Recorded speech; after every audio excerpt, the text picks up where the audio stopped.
good morning or afternoon or evening for everyone else. And yes, as you heard, we are recording the meeting. So if you don't, not the Q&A part, but the part where Guillermo is gonna talk. So if anyone doesn't want to be part of the, of the video, just put your cameras off. I'm Nicole, a member of TULE, and I will be chairing today. I'm happy to present our first event of our new series called the Shop Floor series, where we will invite trade unionists from around the world to talk to us about the socio-economic and ecological transformations labor is experiencing around the world. Our first guest is Guillermo Rodríguez, who will present on his work at the IBEW 595 in the solar industry. And I also want to present TULE member Brendan Davidson, who is a PhD candidate at Colorado State, whose work focuses on the energy transition and labor. And he will guide us today in this event with Guillermo. And I also want to shortly present ourselves, TULE, for those who are joining us for the very first time today, maybe. We are the Trade Unions and Labor Environmentalism Network. We are a network of early career researchers that explore broadly how trade unions can advance working class environmentalism. We come from different parts of the world and different disciplines. We meet monthly and are open to welcome new members. So my colleague Stephanie will share our intake link in the chat and the sign up for our newsletter. Since we also we organize these kinds of events every month and month and a half. Our next event, for example, is on April 22nd, and we will have our event with UK-based project called the Transition Security Project, and it will be on militarization, the green transition, and labor. And our next Shop Floor series event is going to happen on May 11th with Jenny Rotha from the German union IG Metall, who will talk about the industrial crisis and union strategy in Germany. So please sign up and follow us on social media as well if you want to receive information about our events and our meetings. So welcome again to Guillermo. I'm happy to have him as a guest today, and I'm happy also about the Q&A section later on. The event will take about an hour and a half, so please remember to turn off your cameras again, as I said, for the presentation part in case you don't want to be recorded, because we will upload this into YouTube. So yeah, that's it from my side. So go ahead, Brendan and Guillermo. All right. Thank you, Nicole. I appreciate the introduction. Again, yes, I'm a PhD candidate from Colorado State University. I also just want to mention that because this is the first in the series, we've structured today's discussion as sort of a mock interview of sorts. So at the end of the webinar, we would also welcome your input in helping us to improve this format and the shop series on the whole. And once again, we're really pleased to share space with Guillermo Rodríguez, a trade unionist with the International Brotherhood of Electrical Workers, Local 595 in California. So Guillermo, thank you again. Welcome. And with that, let's just jump right into it. And so the first question that we have is, can you describe for us what work on a solar project looks like based off of your experience? Yes. Well, thank you guys for inviting me to be part of the webinar. I will say specifically for working in the solar industry, it's not within the union. It's not something that you normally are looking forward to it, since it is a labor-intense job and you're exposed to the weather conditions, meaning that depending on the weather conditions, you will be able to work or not. People are used to work normally 40 hours a week, and to keep the tendency to have a sustainable lifestyle. But unfortunately, during winter time, the exposure of rain, it holds back, and that that makes that every single person will take probably between 16 to 24 hours, reducing the paycheck, reducing the benefits, and it's not something that is everybody's looking for it. Therefore, this scarcity of hands, like skill hands, we call it, which is people who have certificates and any other merits to be able to participate in these projects, are willing to work. Therefore, we have also a section that I need to explain it better. Within the Union of Electricians, we have 4 different books. The book number 1 are people who are so-called locals, who are skilled and trained, who has passed certain tests and have certifications within the state of California and within the region. And local 2, normally, sorry, book 2, it's people who are normally travelers or people who come from different parts of the United States or Canada. Um, and we have book 3 and book 4. Book 3 is people who are willing to join the union. They don't have the skill and train, but they have a certain section of knowledge within the trade. The 4th is anybody, what we call temporary workers. It can be absolutely anybody who is willing to work. In these solar projects, the main amount of people that we have is either book 2, 3, or 4. So locals are not willing to work, and that takes what we say money away from our county or from the state, California. For sure. So there was a few things there that I kind of wanted to pick up on with respect to some of the challenges that you're seeing.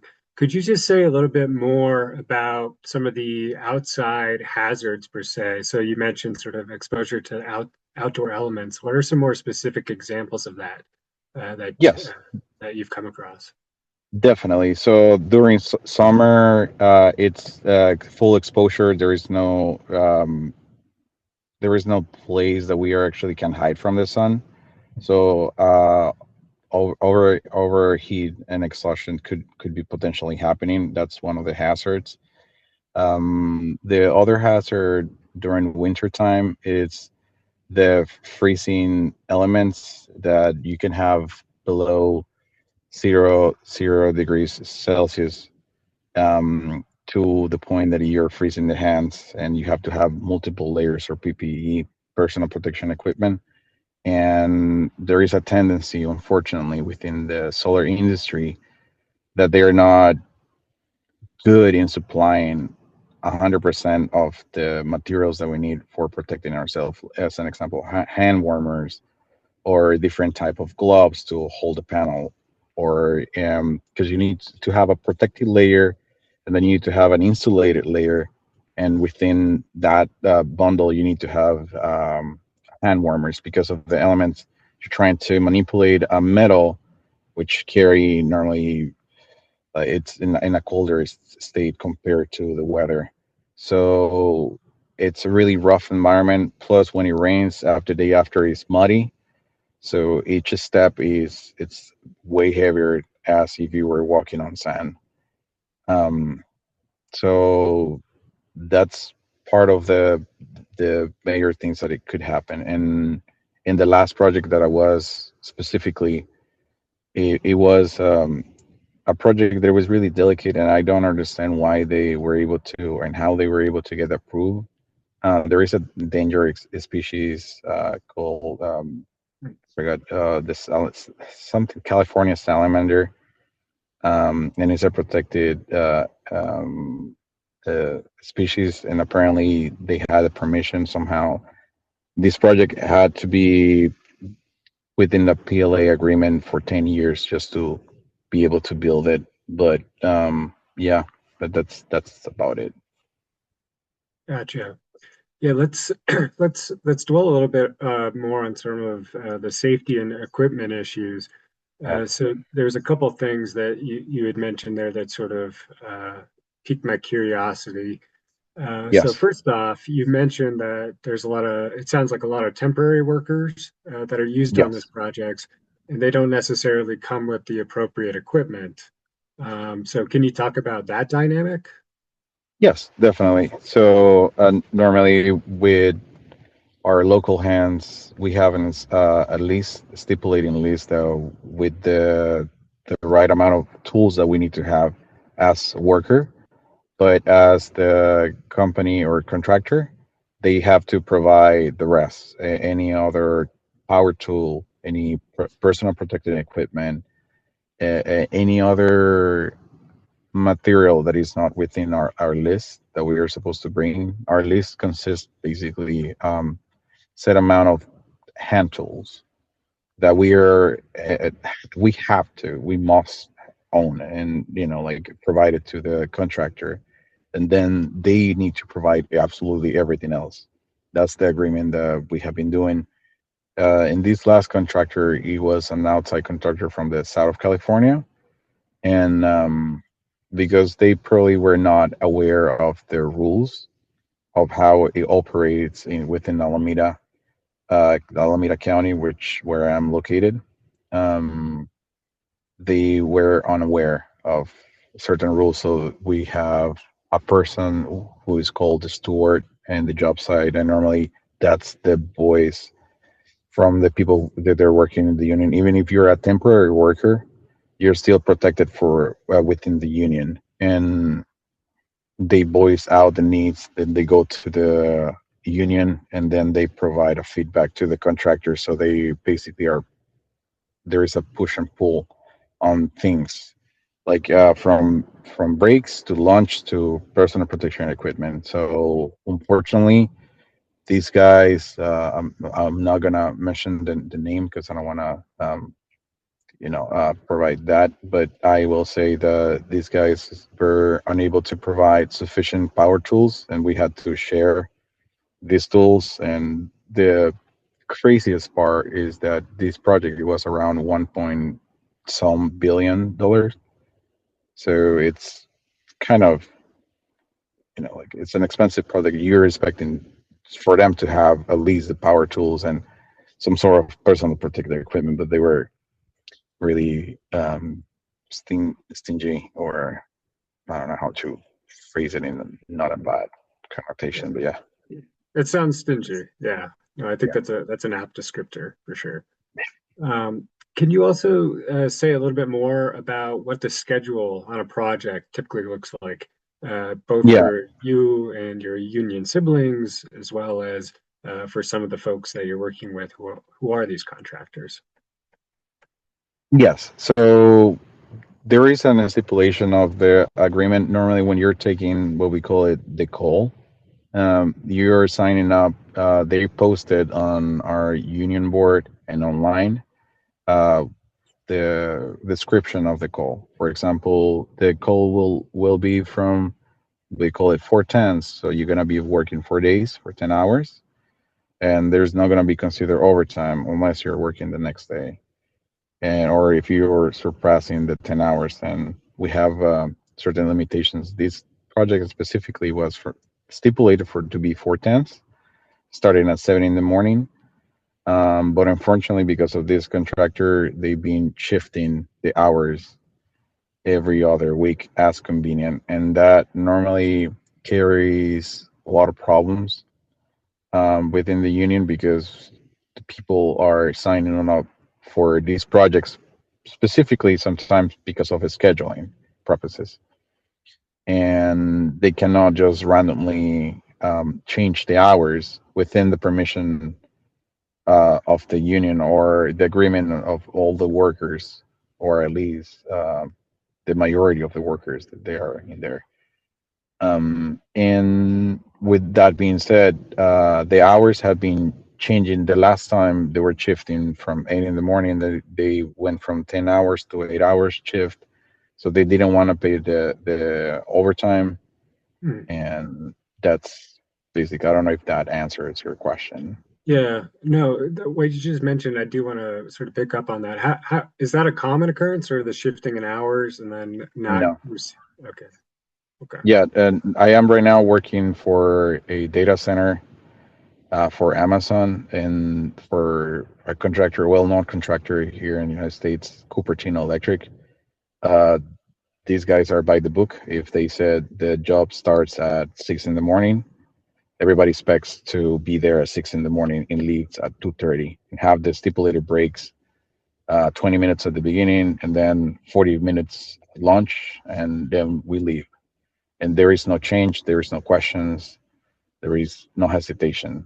So we know what we're doing, and the conditions are actually good. We have a lot of provided protective equipment compared to the other contractor. Normally, we are used to even smaller shops, what we call mom and pops, that they are probably one-man show running it.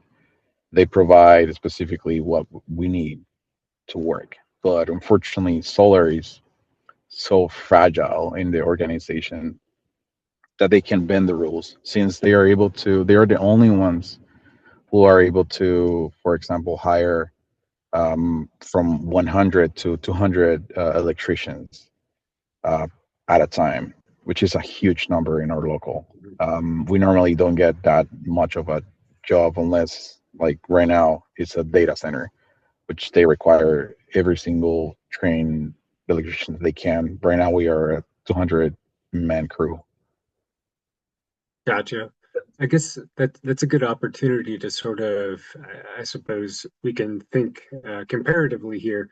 What would you say is sort of the general perception amongst yourself and some of the trade unionists that you work with on solar projects compared to some of the other projects that you guys take? So you just mentioned data centers. Could you say more about Yeah. general perceptions about different sorts of projects that you work on? Yes. So everybody who is qualified or has certain amount of certifications, they will try to aim for whoever is paying the most. And that being said, in different locals, as an example, San Francisco will pay a different percentage than San Jose or the Bay Area within the East Bay, from Alameda County, from Berkeley to Union City. They will have different rates. So whoever is bidding the job for more, it's where the skill hands will go. For example, seasoned journeyman will try to get, just to give you rough numbers, a bar job that is located in the city that is going to be paying. I think the base take home is the whole package is $170 an hour. So the take home is $96. And you want that. And then if they're saying if it's going to be a swing shift, then it's a differential pay for 15%. So people will lean towards that. Or if they go, for example, data centers in San Jose, that they pay a massive amount, they're probably going to be talking about the, if you're working an even graveyard shift, that you can get 18% more on top of your base.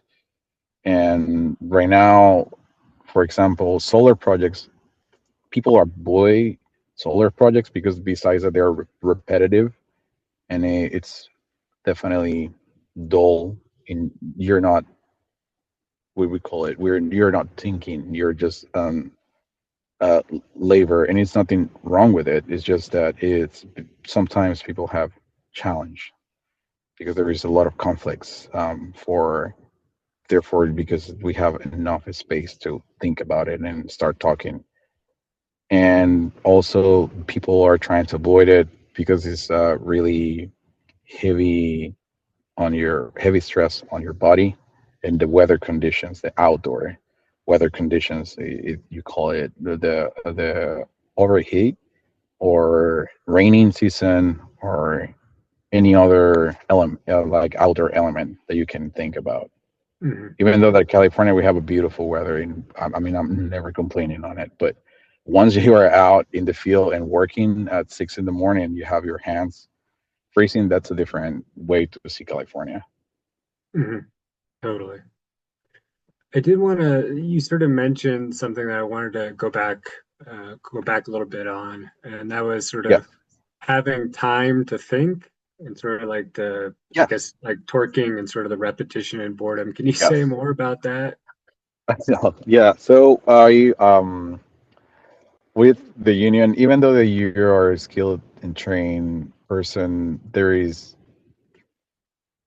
different characters, and because we come from different backgrounds, we have such a vast diversity, that is hilarious to sit and listen to people. Some people could be extremely racist, for example, and there's some people could be extremely educated. They probably were people who were mathematicians before coming here because the pay is better. Some people were from the office. Some people were actually just in the trade. So, and the diversity on points of view within the union, it's crazy. The what I mean crazy, I'm trying to describe that you're expecting to the union to be more cohesive and leaning more to the left and trying to support the community because we are brotherhood and we are trying to support each other. But unfortunately, sometimes there are people who are trying to divide and they're trying to have different points of view. And I don't even want to go inside politics for this, but it's when you give an electrician too much time, or any construction worker too much time to think, they start opening their mouth and you start knowing the person more, and Mhm. then therefore you stop seeing that person as a coworker, but because you're spending more than 40 to 60 hours a week with this person, you can be reciprocating what you're doing and enjoying the time with this person, or you can definitely be in the other side and hate to be there. So sometimes even you have conflicts. Just I was a foreman in that job site, and sometimes I felt that I was a high paid kindergarten teacher trying to separate people just because they were fighting. And that's the thing is the average age is 35 and above. Mhm. We rarely have people who are below 25. It's Mhm. rare, which is sad, And but yeah. yeah, in your sense is that that has a lot to do with the way the work looks, like just the repetition is one of the explanations for some of those dynamics. Correct. Compared to other jobs like for data centers, that you have to actually do calculations for loads. You have to think about where you're routing your energy, or how much percentage you need to cut or bend, or there's more things involved, that there is less time to chat and think about who you are. You're just working side to side with somebody who's skilled. That's all you want to do at the end of the day. That, like, for example, and this is really not messed up, but it's my own preference and my own personality. I like to not engage or interact too much, unless there is this approach that I know that, like, we can be friends per se, but trying to avoid talk about politics, religion, or Mhm. sports. I'm not a sport guy, so I trying to limit my talks and more concentrating on work, and that's a better flow of conversations and less hectic place to work. I don't know if that makes sense. Yeah, If I make myself yeah, no, sense. that does make sense. Thank you. I guess we focused on some of the challenges. Would you say Yes. that there's certain opportunities for working on different solar projects for the union? Yes, definitely there is opportunities. For example, there is a high ratio on then the possibility to become a foreman in a easier way, because there is not much challenge. You just need to basically not be challenged, but be able to have your soft skills well Mhm. trained and be able to communicate exactly what you need. And regarding that, also there is certain locations, because the outdoor environments sometimes provides easier access to certain people to live in there. They're living in the surroundings. Yeah. For example, you're trying to work with the Bay Area, but living like an hour and 30 minutes away, because the houses are going to be cheaper. So therefore, normally solar projects provide this this enough chance to travel less and make the same amount of money. Mhm. And then on top of that, you are definitely getting the chance to. Some people are not willing to work 40 hours, and they are really happy because they already have a certain lifestyle that they like to be, Mhm. and that works perfect for them. So it's not like everybody hates it, but there is a high percentage of people who don't want to be there for the repetitive job and the kind of job that it is, and some other people they actually like it because they know that the chances of really good and skilled hand will be there are really low. So that means you just need to do two things: be consistent at work and have a little bit of soft skills, and you're gonna be shining like a diamond in there. So it's easier to be successful in there. Let's put it that way, compared to the data centers that you are basically surrounded with just highly skilled people. Gotcha. All right. Fascinating. I did want to move us forward here a little bit, and this might intersect with some of the conversation that we've Yes. been talking about, like solar in respect to this comparison with data centers. But Yeah. to your knowledge, what are some policy or policies that have impacted your work the most, either at the federal level or at the state level? At the federal level, we have been having some cuts, so therefore, we have been seeing the reduction of solar projects to the point of renewable energy right now is in jeopardy with the current president that we have. And unfortunately, that's a sad part. California represents, I believe, the last union meeting they said is 33 or 32% of our work. Mhm. So that itself, it produced a good chunk. But and then within the state laws, they're not really. They're actually helping to provide sometimes more possibilities to get it, because right now they're trying to get every single building in California has to have solar. So it doesn't matter where are you building, if it's a new or you're trying to get something different, then sorry, and you're remodeling the building, you have to install solar. So that's in this case, it favors us. Yeah. Yeah, sort of this interesting competition at the federal level. It's one way, but at the Yeah. state level, there's still some progress. Gotcha. Yeah. And then, would you say, I guess, has there been any sort of influence? You mentioned, in some sense, there's of course influence, but has the Trump administration influenced what sorts of projects that the union tries to take, or it might not have any influence at all? I might not be aware, but the only thing that has been affecting is holding funds for renewable energies or battery storage units.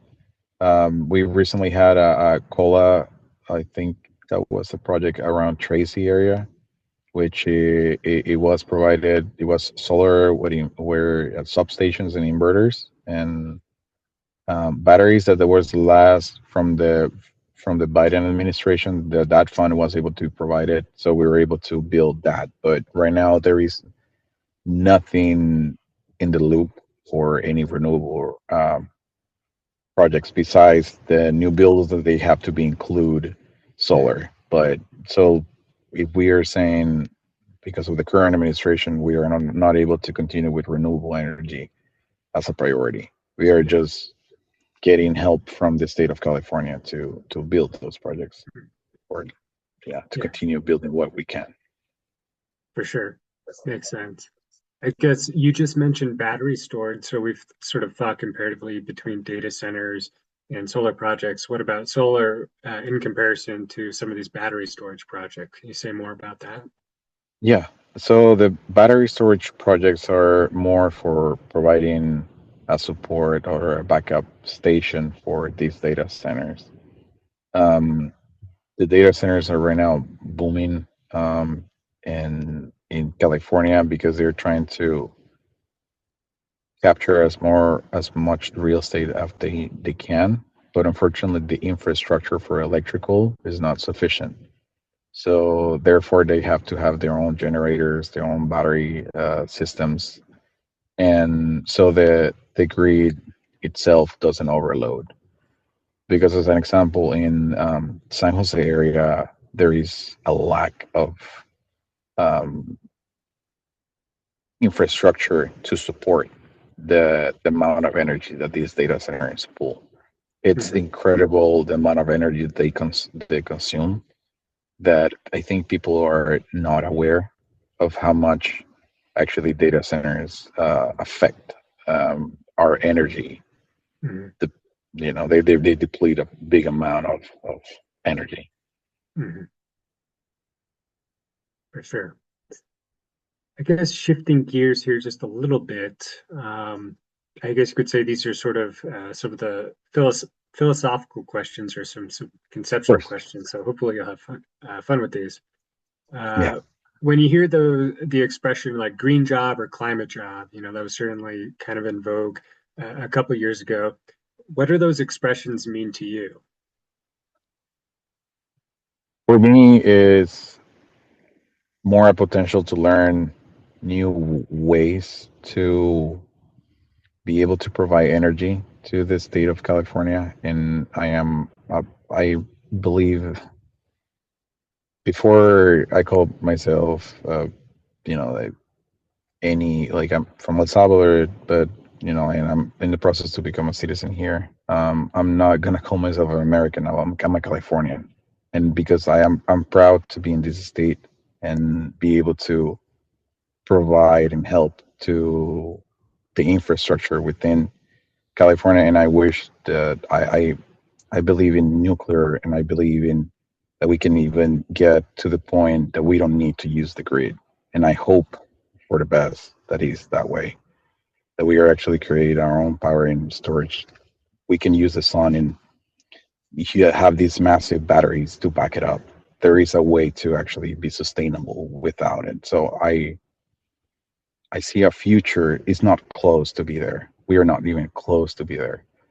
But I know that at least for residential, there is a huge possibility that within the next 10 years, we can be sustainable and relieve at least the energy consumption that way. But therefore, once again, we need support from the federal and from the state to be cohesive, and they work together to provide rebates and more incentives so people actually can swap.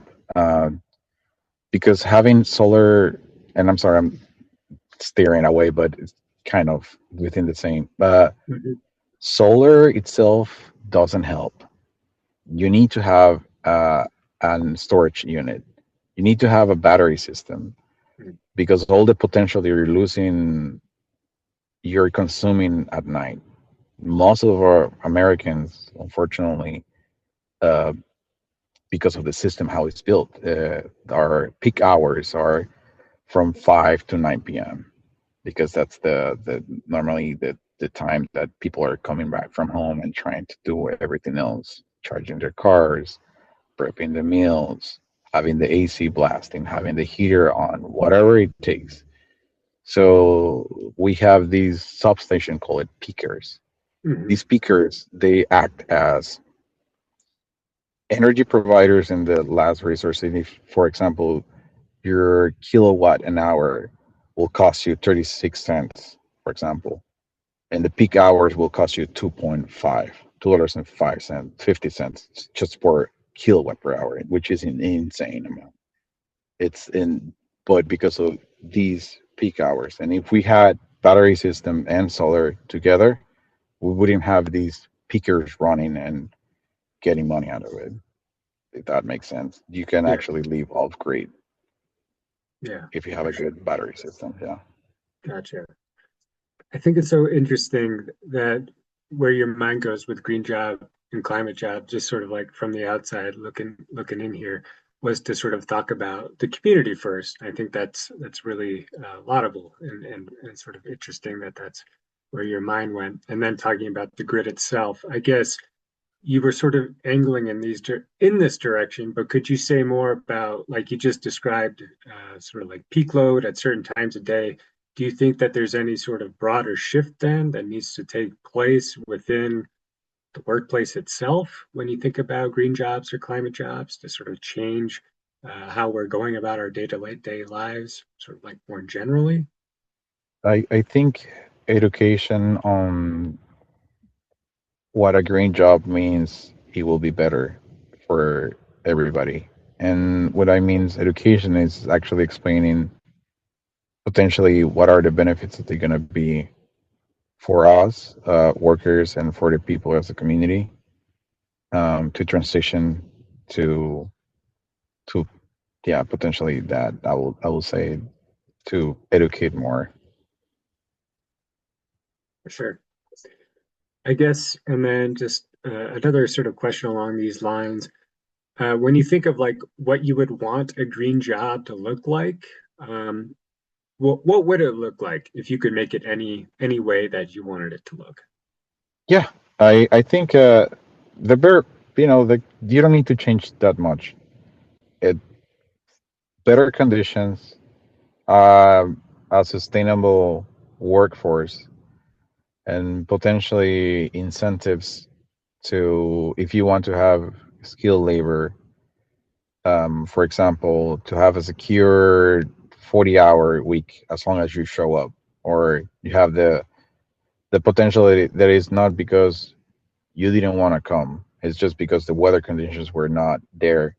You're able to support your family and to support everybody, and Hmm. therefore it will be a shift in. But I know that that's a lot of money lost on the contractor. So, but that's basically, that will be ideal to have some sort of incentive, not necessarily the 40 hours, but somewhere at least in 32, or provide some sort of, okay, we didn't work this week because of X, Y, and Z, so we're gonna provide overtime to compensate for the rest, the days that we are actually able to work, and provide, the proper protection equipment, the proper tools.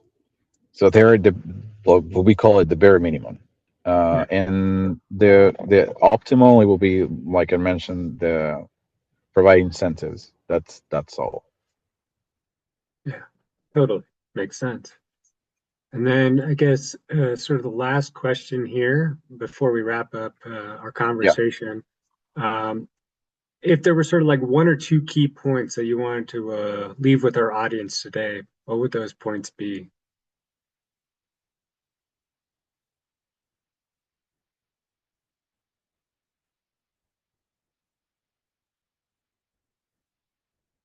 Skilled labor is not cheap, and in order to us to transition to a green environment or a better environment, even, we have to not just educate the people, but create a better workforce. Like, instead of, for example, putting people more to office job, they also can give us suggestions like, hey, there is a trade and there is opportunities in there. There is a bunch of incentives that you can get to be part of it. So that's about it. Okay, great. Well, Guillermo, Yeah. thank you so much for answering those questions. That was great. With that, I do want to sort of turn us over into the more Yeah. general Q&A here. So I'll help to facilitate alongside Nicole. And yeah, if you have questions, please raise your hand, or you can also leave questions in the chat. And I believe Nicole or Stephanie, who can see those questions, will ask those. It looks like Ryan, you have a question. Go ahead, Ryan. The folks here, and the folks here also learned a great deal. So thank you again. Amazing. Yeah, it's a pleasure, and thank you for allowing me to be here. I have enjoyed. At the very beginning, I was intimidating, to be honest, even though that I am used to talk to big groups, and I teach at the school and the union, but I am, for example, intimidated for, I don't know what information you wanted, but you made it look so smoothless and seamless that I feel confident in talking, because it's just my area of expertise, and I'm just relating the information that I know. I am not studying something different. I'm just providing all the information that I know. So thank you, Brandon. Oh, thank you. Appreciate it. All right. Nicole,